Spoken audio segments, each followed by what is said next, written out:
ఈ6 TV ప్రేక్షకులకు నమస్కారం.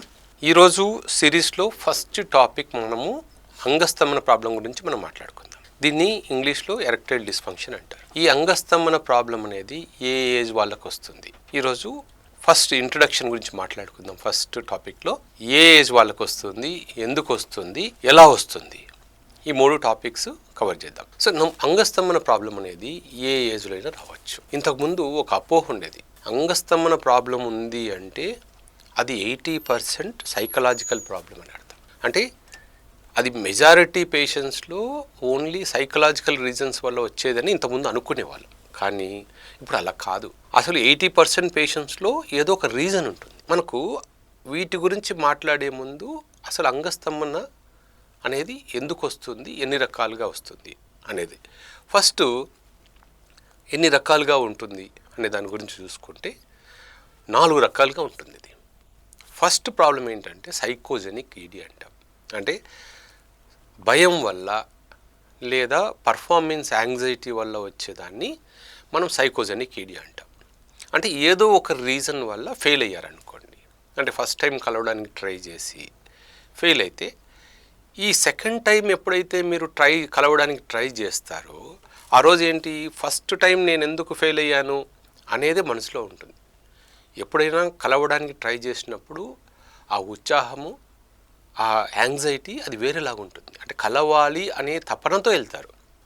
కానీ ఎవరికైతే ఒకసారి ఫెయిల్ అయ్యారో వాళ్ళు ఆ భయంతో వెళ్తారు. అంటే నేను ఎక్కడ ఫెయిల్ అవుతానో ఫెయిల్ అవుతానేమో అనే భయంతో వెళ్తారు. కాబట్టి మళ్ళీ అది ఫెయిల్యూర్కి రీజన్ అవుతుంది. అంటే ఎప్పుడైనా సరే మీరు సెక్స్ చేయాలంటే మనసు ప్రశాంతంగా ఉండాలి, కాన్సన్ట్రేషన్ అంతా అవతల పార్ట్నర్ మీద ఉండాలి. అంతేగాని మీరు భయపడుతూ వెళ్ళారనుకోండి, ఎవరైనా చూస్తారేమో, లేదా నేను బయటికి వెళ్తున్నాను, ఆ అమ్మాయికి ఏమైనా జబ్బులు ఉన్నాయో, నాకేమైనా జబ్బులు వస్తాయా, లేదా ప్రెగ్నెన్సీ వస్తుందా, నేను ప్రెగ్నెన్సీ రాకుండా ఏం చేయాలి, ఇలా ఫియర్స్తో వెళ్ళారనుకోండి, ఎప్పుడైనా సరే ఫెయిల్ అవ్వడానికి ఆస్కారం ఎక్కువ ఉంటుంది.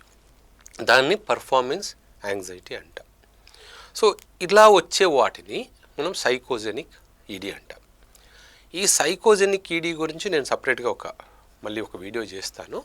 అంటే అది ఎలా వస్తుంది, దాన్ని ఎలా ఓవర్కమ్ చేయాలి అనేది ఒక టాపిక్ కింద చేస్తాను.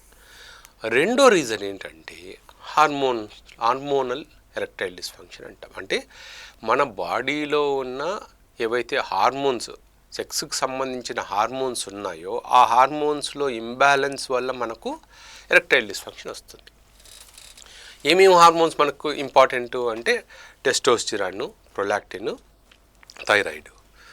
తర్వాత వీటికి సంబంధించిందే ఇంకా ఏంటంటే విటమిన్ డెఫిషియన్సీ. విటమిన్ డెఫిషియన్సీస్ ఏంటి important? Vitamin B12, vitamin D. ఈ 2 తక్కువ ఉన్నా కూడా మనకు అంగస్తంభన ప్రాబ్లం వస్తుంది. ఇది రెండో వెరైటీ. మూడోది ప్రాబ్లం ఏంటంటే వాస్కులర్ ఈడీ. అంగం అనేది ఒక బెలూన్ లాంటిది.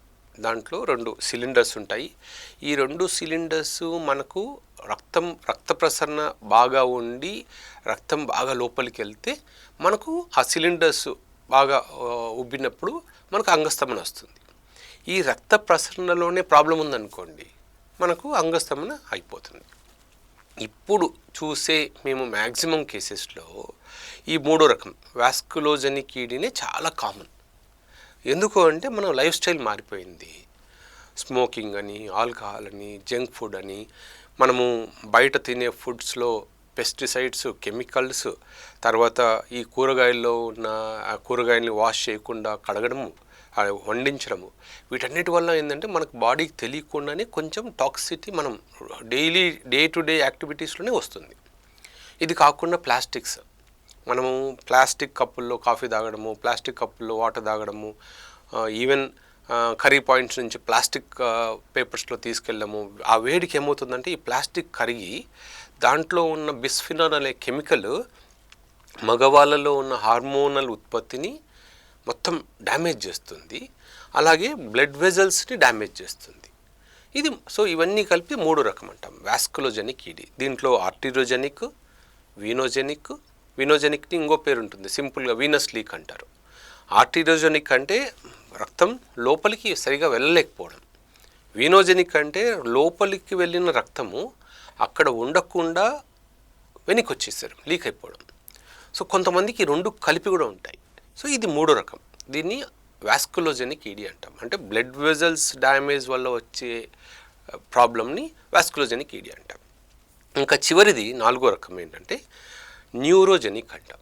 న్యూరోజెనిక్ ఈడీ అనేది ఏంటంటే మనకు ఏదైనా వెన్నుముక నుంచి వచ్చే నరువు అక్కడ డ్యామేజ్ అయినప్పుడు, అంటే మేజర్ యాక్సిడెంట్స్ అయినప్పుడు కానీ, లేకపోతే ఏదైనా వెన్నుముకకు ఏదైనా ఆపరేషన్ అయినప్పుడు అక్కడ ఏదైనా డ్యామేజ్ జరిగినప్పుడు కానీ, లేదా ఏదైనా క్యాన్సర్ సర్జరీస్ అయినప్పుడు అక్కడ, ఎందుకంటే అక్కడ క్యాన్సర్ సర్జరీస్ లాంటివి చేసినప్పుడు ఏంటంటే నర్వ్స్ డ్యామేజ్ అయ్యే ఛాన్స్ ఉంటుంది. ఎందుకంటే ఆ నర్వ్స్ ఆ ట్యూమర్లో ఇరుక్కుపోయి ఉంటాయి. సో వాటిని సమ్టైమ్స్ సపరేట్ చేయడానికి కుదరదు. అది ప్రాస్టేట్ క్యాన్సర్లో కానివ్వండి, బ్లాడర్ క్యాన్సర్లో కానివ్వండి, ఇలాంటి ప్రాబ్లమ్స్ ఉంటాయి. ఇది కాకుండా క్రానిక్ ప్రాస్టేట్ ఇన్ఫెక్షన్స్ ఉన్నప్పుడు కూడా ఈ పెనిస్కి సంబంధించిన నర్వ్స్ డ్యామేజ్ అవుతాయి. సో ఇవి మనకు 4 టైప్స్. ఒకటి సైకోజెనిక్ ఈడీ, రెండోది హార్మోనల్ ఎరెక్టైల్ డిస్ఫంక్షన్, మూడోది వాస్కులోజెనిక్ ఈడీ, తర్వాత నాలుగోది న్యూరోజెనిక్.